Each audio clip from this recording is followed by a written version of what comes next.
Now, this card here indicates what brought you two together. And this card depicts what is... wow. This card is showing you guys what the challenge that you face. Freedom in the relationship. That's a hard one. Alright, so your underlying energy is the Seven of Cups. Underneath that is the Queen of Cups. So I think you guys do know what you want. It's honestly about...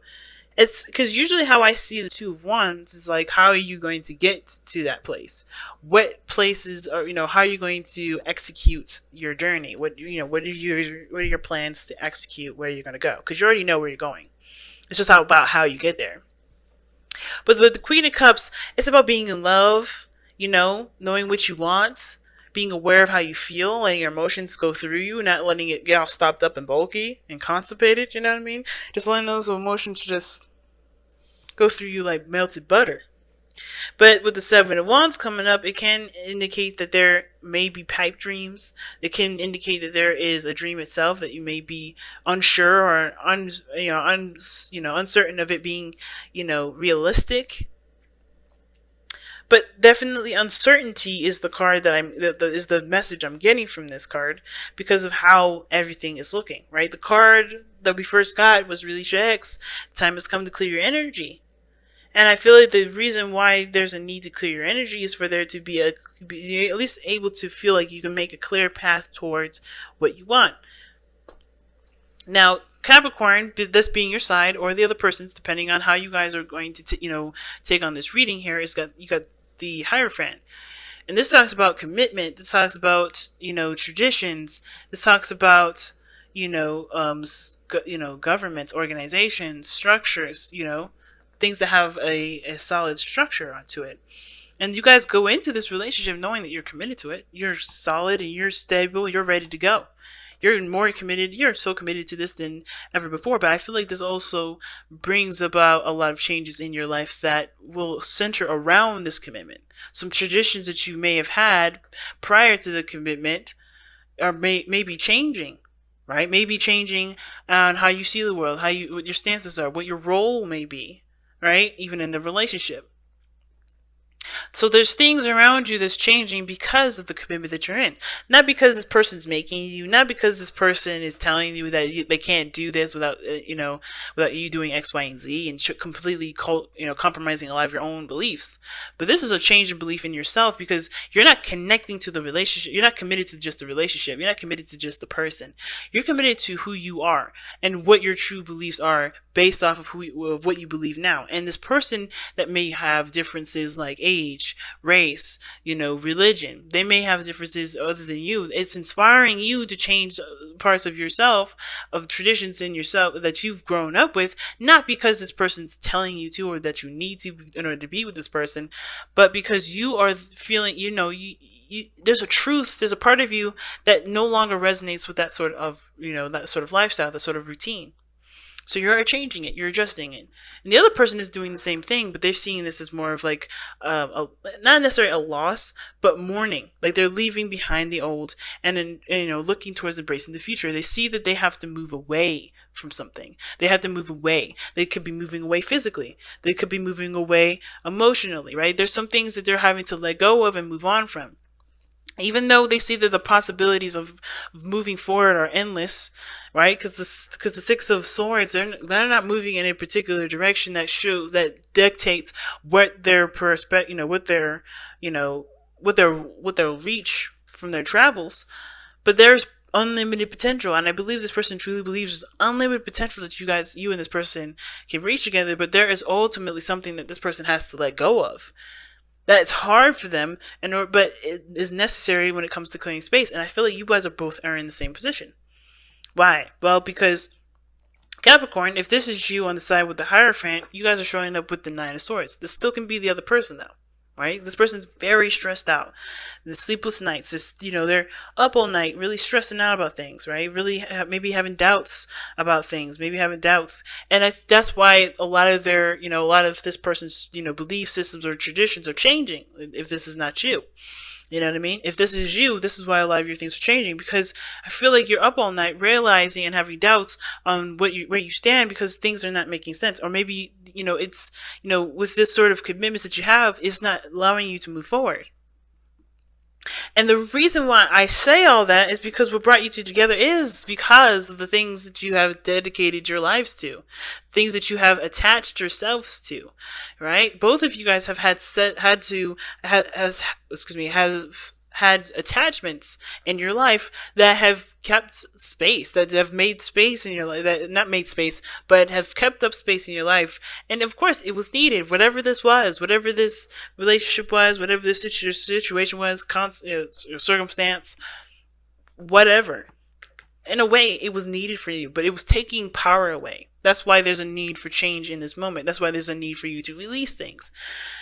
Right? Because right now everything looks like a little pipe dream, it looks all imaginative and all sweet, but anything is possible once you get out of the realm or the box that you've set yourself in when you committed to these things, or when you've bound yourself to these attachments and things like that. So there's possibilities here. There's possibilities, and you know it and the other person knows it. Right? But of course it brings up a lot of stress, because this is going without the things that you had to keep you grounded in a way, right? The things that you had to give up your power to in order to feel the way you were feeling. And now you don't want that. It's almost like you guys know you don't want it, but it's also nerve-wracking to go without it. Because this is truly relying on yourself, which can understandably come up with a lot of doubts, because this is committing and believing in yourself wholeheartedly when you've always relied on the devil. We always relied on whatever you had attachments on, whatever you've been leaning on, whatever you've given your power up to. Not on purpose, not because you didn't feel adequate enough, but because at that time it made sense. Not, because this is not about blame, like, oh my God, you gave your power up to the devil. And the devil is a figurative term, people, not actually you signing your name and stuff away to the Lord, to the devil rather. Right? It's not about that, right? It's about what you have put yourself in a position to to not be able to do certain things. You've limited yourself in that moment because it was ideal and it was the best thing for you at that time. And now you're not recognizing it as a benefit, which is a benefit in itself, because you're seeing where you are stronger now, that you don't need that attachment. You guys came together because you guys were tied to something that wasn't allowing you to become free and to express and to love and to be all of you, right? Because that's the challenge now. The challenge is to be open and to be okay with what you love, and to do as you love, right? Not letting this look of a dream be the reality, right? Not letting yourself believe that only what you dream can happen in your mind or happen in your sleep. This is I think you're detaching yourself from the physical aspects of the world, telling you and putting you in a box, keeping you from doing and having exactly what you want. What the attachments is money. It's reality. It's the pentacles portion, right? You're not Capricorn. You're not being a Capricorn. You're like a new age Capricorn. You're not doing things based off of the societal norms anymore. You're not going by the book regarding how you see the world and how it's always been. You're not letting your whole life being dictated by money anymore. It's stressing you out because that belief system is what you've grown up and believed. But you're recognizing that doesn't have to be the case, because God exists, because the universe exists, because you exist, and you have powers, and you have this amazing thing that God gave us, which is free will, and allowing yourself to be the person that you can be, no matter what your situation is, no matter how much money you have in the bank, no matter what house you have, no matter what kind of job you have, no matter what your reputation is. Nothing holds you down. And that real thing, the money, the boundaries, the things that have been set in place that you've believed for so long, that's the real facade, not your dreams. And I feel like that's not just you that's coming to realize this, but it's the other person. And now you're able to pursue those things of happiness that you want, but it's a challenge to overcome the things that's been programmed in your mind, that that has been diligently, That's in there. The things, the fundamental, the fundamental, you know, pedestal that you've that you've had all these things on is crumbling down, and it's changing because you're seeing this person. This person's coming from a different area, and they've had so much success. They have so much happiness. They're in a good place. The world. And you see that. So it's like, how can this be without this? How is this happening without that? And it's because you're in a situation where you can see dreams come true, and it's not according to the traditions and the things that you've been taught. So yeah, the stress is real. The doubts are real, but it's also questioning everything. I see this more of a questioning situation rather than you having doubts. But don't worry, because you still have everything that you need to push forward. You're no longer allowing this situation to keep you from having the things that you want to have. You're done with that now. I feel like you guys are realizing that things that you've given your power up to is really something that doesn't deserve it. As a matter of fact, it's holding you back. So, like I said, with this person in the world, they know that this is a change in their life it's going to affect how they move forward. It's going to affect everything.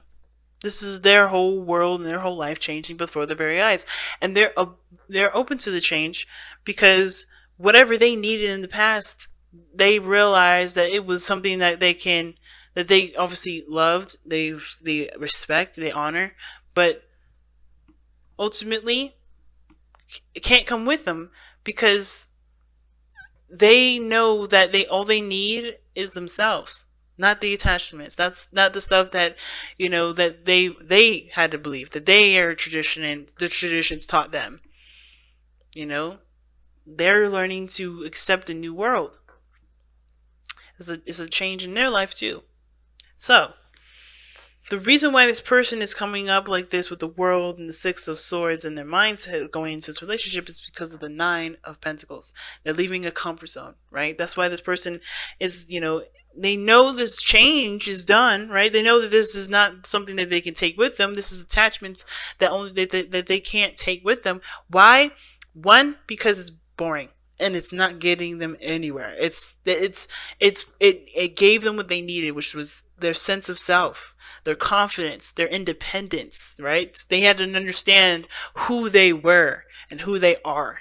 And that's what they got. And that's all they ever needed. Not the things that they have around them, not the material, not the anything that they have around them. This was just to show them this progress that they've made. Everything that got them here was just to show them how independent that they can actually be, and that they don't need to take any of that mess with them. That all they need is themselves. And that moving forward, even though it is stepping outside that comfort zone, they know that they're ready. They know that change is necessary because it's truly going to get them to a new place and an opportunity to go ahead and find what they really want in their life. To truly be able to choose their own happiness versus choosing the attachments, the commitments, the things that kept them from being able to choose what they loved. So, with you, Capricorn, or the other person, right? With the reason why they're expressing themselves, or they're showing that they're the Nine of Swords, they're stressing out, things like that, as well as changing their beliefs, changing their standpoints, changing their traditions, and how they see this relationship as something they're willing to commit to, is the Two of Pentacles. It's because they're weighing up the pros and cons. They're trying to figure out, like that Seven of Pentacles, like we saw earlier, that reevaluation thing. That's the same thing that's going on here. This person, or you, are trying to figure out which steps are worth taking, which option is worthy of you. And the only way for you to know why, know if this relationship is good for you, if this step in your life is the best one for you, is by looking at how you feel. And that is, again, no longer looking at the pentacles alone to give you that sort of information to help you figure out which decision is the best decision to make. Like I said before, that devil card can indicate money, materialisticness, right? Dedication, commitments, and and responsibilities to other people, or things that you have in place, or things of this reality that make you feel like you can't do stuff, that take away your power. those practical things, right, are no longer a factor, are no longer going to actually give you any sort of insight as to what is worthy of you and your time and your dedication and your commitment. Why? Because you realize how fake a lot of that stuff is, how impersonal those things are. Because you want to feel happiness, you want to be happy, the Queen of Cups, like we saw. You want to feel happiness, and the only way for you to truly feel happiness is by making a decision about regarding these practical things based off of how you want to feel and what your dreams are. Deep reading, fam. Deep reading. So let's go ahead and take a look at your messenger oracle. All right, let's see what y'all got. There's another dragon, y'all. Someone told me you guys are going to get a dragon, and it's be vigilant. All right, that's number 3. All right, and be patient was number 2. So I think that's funny. All right, let's go ahead and get into it and see what the be vigilant card is. My take, especially because I already know the card, what it means, but I want to read you guys the affirmation. But be vigilant is to stay focused on what you're doing. Continue to fight the good fight. Don't let anything deter you from going after what you believe is your destiny, which destiny is a decision based on you, not anyone else. What does your heart say? That's your destiny. What do you want to go? What do you want to achieve? That's your destiny. Nothing else, no fate, nothing dictates what your destiny is. You decide where you go. You decide what goals you're going to reach. It's up to you to decide what that goal is. So keep fighting. All right, so be vigilant. Be watchful and cautious of others' actions and your own. Stay ready to protect yourself from those who may convert what you have and or seek to harm those you care for. But also be vigilant and watchful of your own actions, lest you be the one doing harm. Weigh your actions. Be sure you act wisely. Be sure you have done all that needs to be done before moving forward. Leave nothing to chance, lest all you have nurtured and cherished be undone by your own lack of vigilance. So be watchful, pretty much. So not that much of taking action or making your decision on what is your destiny. Which all that shit is true still. Okay, that doesn't change any of that. It just means to be more watchful, be more aware, not just of other people's actions, but your own, and what your beliefs are, and why you're changing them for you, rather than, anything else. But also to protect yourself, protect your beliefs, and protect what you stand by. Even though I feel like y'all are changing them, when you do change it and you recommit to yourself, or recommit to the connection, recommit to whatever, after you've made the space needed to move forward to have what you want, be very watchful, okay? Because, of course, it's easy to slip back into old habits.